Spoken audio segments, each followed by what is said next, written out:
Bienvenue à toutes et à tous dans cette 8e partie de vidéo. Alors nous allons, comme je vous l'avais annoncé, donc venir créer une petite étagère ici contre le mur. Donc ça c'est relativement simple. Hop, ici on ajoute un petit... qu'est-ce que je fais? Alors, je rajoute plutôt un cube. Je vais le scaler par ici. Et hop, comme ceci. Et hop, voilà. Ici, hop, donc, je peux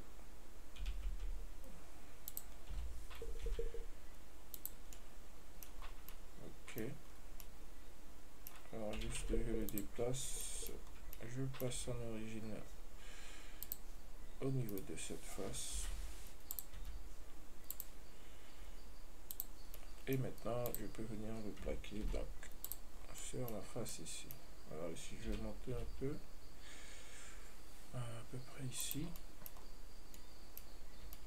Je vais le dupliquer en edit mode. Je vais en créer une autre ici, mais cette fois-ci je vais la rendre un tout petit peu plus courte. Voilà. Je vais la faire descendre encore un peu. Comme ceci. Voilà, je trouve que c'est pas mal. Je vais peut-être rentrer un peu. Encore, voilà. Comme ceci. Et ici, on va essayer de poser ouais, hop. Shift 1, on va mettre un plane. Hop. Comme ceci. Et comme ceci. On va monter un tout petit peu. On va scaler encore. Ici, on dirait que c'est un tableau pour prendre des notes ou pour afficher des notes. Donc, on extrude un petit inset, faire le bord de notre tableau et on extrude à l'intérieur. Voilà. Ok. Donc ici, vous pourrez venir coller ce que vous voulez comme illustration. Alors, juste, je vais... Hop. Voilà. Ok. Alors, comme d'habitude, j'ai oublié de lancer le chrono. Mais je pense qu'on a dû faire au moins 5 minutes. Ou 3 minutes au moins. Ok. Donc, on a créé nos étagères. On a tout ce qu'il nous faut.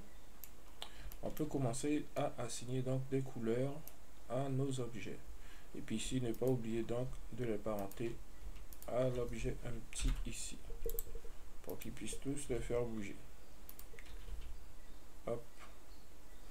Alors nos étagères, ouais, on va pas leur ajouter de boulet, hein, puisqu'on veut continuer à les voir en fait. Ok. Donc je sauvegarde. Ici, je vais d'abord commencer avec le livre. Donc on est obligé ici de passer en mode rendu.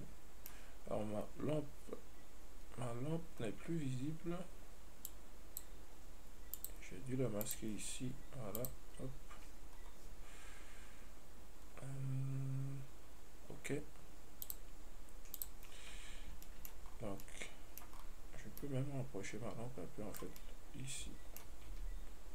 Comme ceci. Je vais baisser un peu sa force.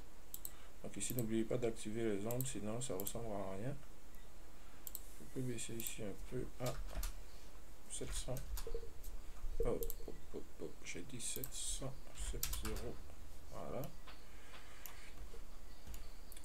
Ok. Hop, hop. Pour notre matériau,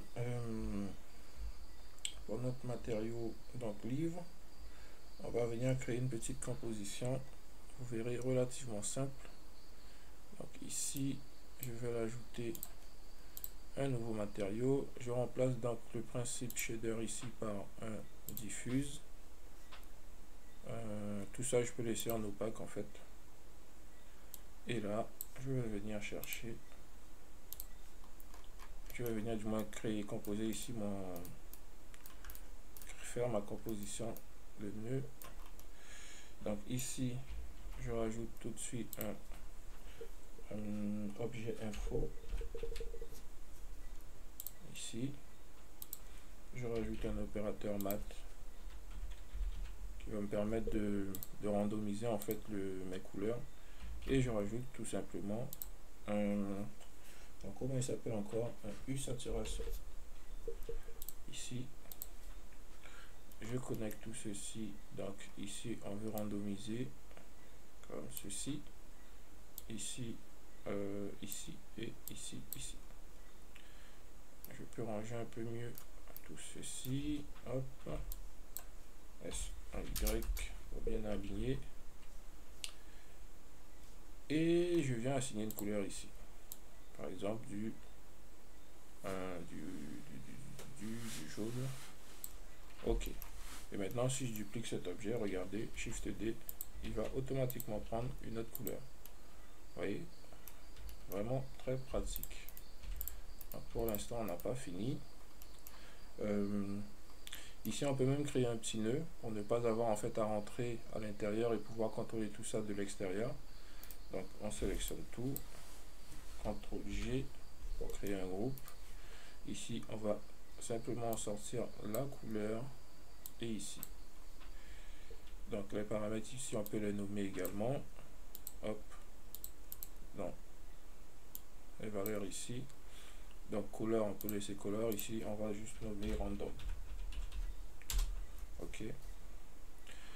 Pour ce qui est de la saturation, la valeur ici, on va la mettre à 2. On va la mettre à 2.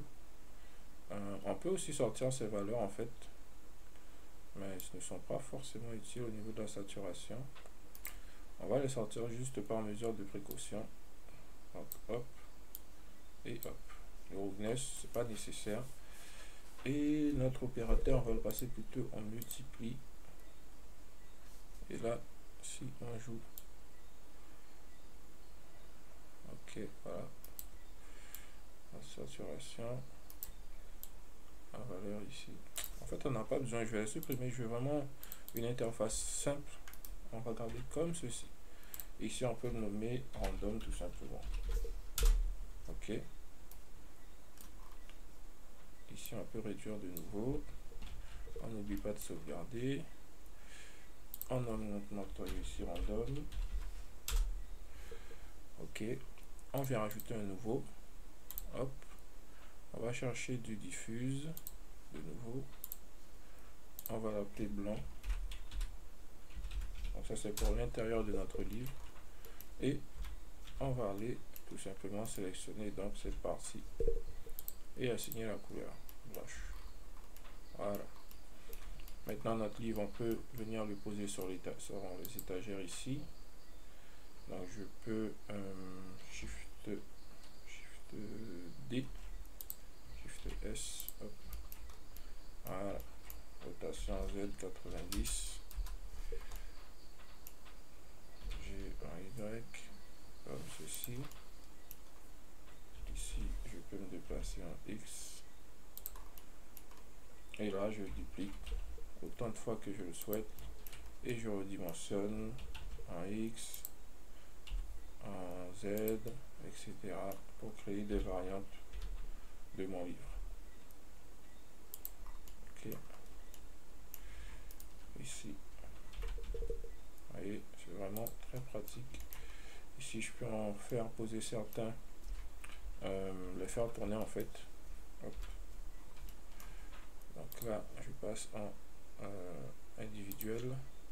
Si je fais rotation, voilà, je le pose comme ceci. Je peux les faire monter un peu pour pas qu'ils s'enfoncent dans le sol. Donc celui-ci c'est bon. Ici, je peux faire une location. J'ai un Y, un X, un Z. Voilà. Pour poser parfaitement au niveau de la planche. Ici, je peux dupliquer encore. Ah zut, excusez-moi, il faut revenir en global ici. Donc j'ai un X, ok. Je vais un peu en poser, je vais le poser juste ici. Alors je vais pas tous le faire en maintenant. Vous avez, c'était juste pour vous montrer le principe. J'en ferai hors champ, comme ça nous évitera de perdre du temps. Donc Shift D ici, rotation en Y 90 moins. Ensuite, CTRL Z, désactive ici, passe en point, rotation en Y 90 moins, et G en Z, je viens poser ici. Donc ici, je peux même dire que hop, c'est ce qui va caler ceux qui sont juste là. Là, je fais une petite rotation en Z. On va essayer vraiment de créer quelque chose qui n'est pas linéaire. Donc des livres qui tournent sur eux-mêmes. Ici en random, je peux aller voir aussi pour autre chose. Tac, tac. Peut-être des couleurs moins flashy également. Et là, hop, voilà, si je joue un peu avec. Tac, tac. Ok. Voilà, pour ce qui est des livres, je en ferai d'autres hors écran ou pas. Bon, si, hors écran. L'idée c'est de ne pas perdre trop de temps avec ça. Celle-ci, je vais juste la poser ici. Hop.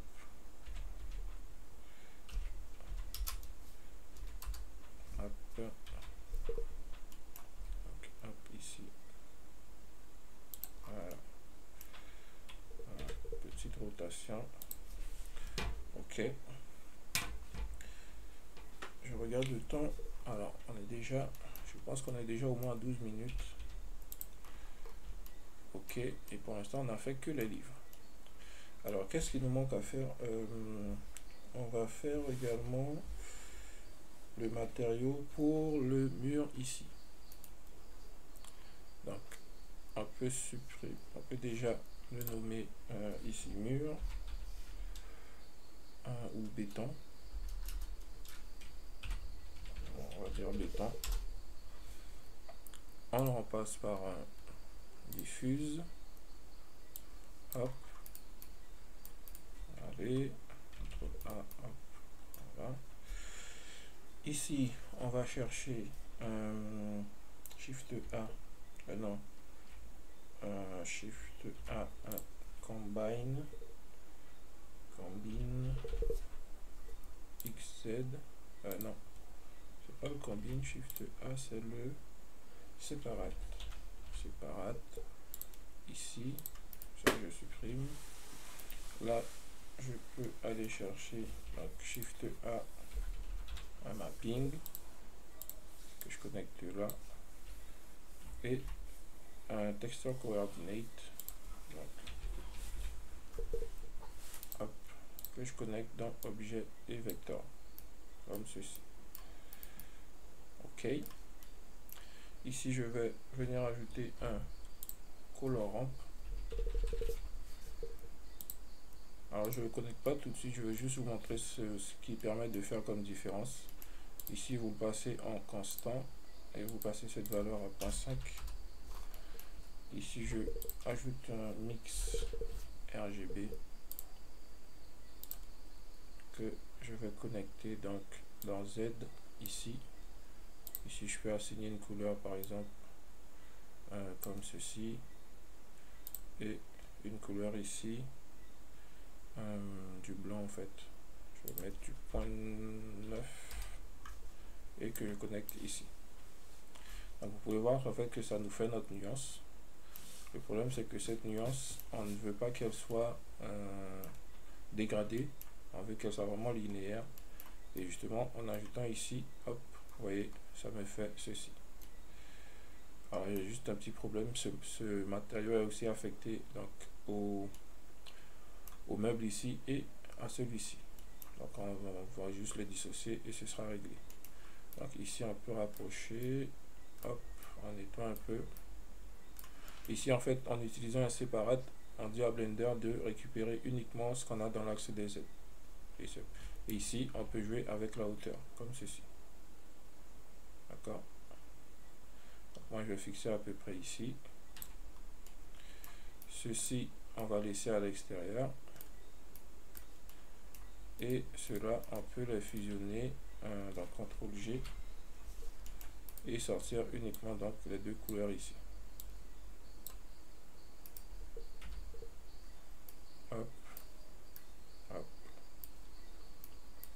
comme ceci. En fait, on aurait également pu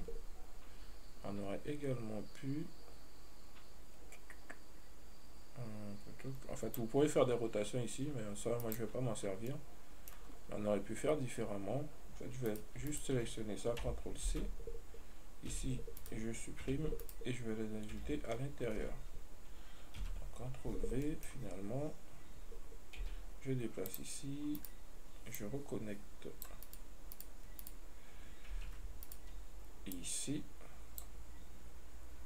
et du coup, mon vecteur, je peux le supprimer, celui-là, j'en ai pas besoin, et je vais simplement sortir en fait mon vecteur location ici, puisque c'est celui qui nous intéresse, et hop. Et là, vous voyez, on peut gérer ici donc la hauteur comme ceci. Donc, CTRL. Ici, on peut le nommer donc béton. Hop.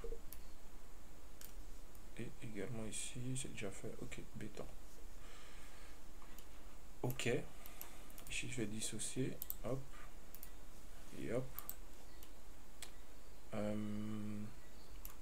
Ok.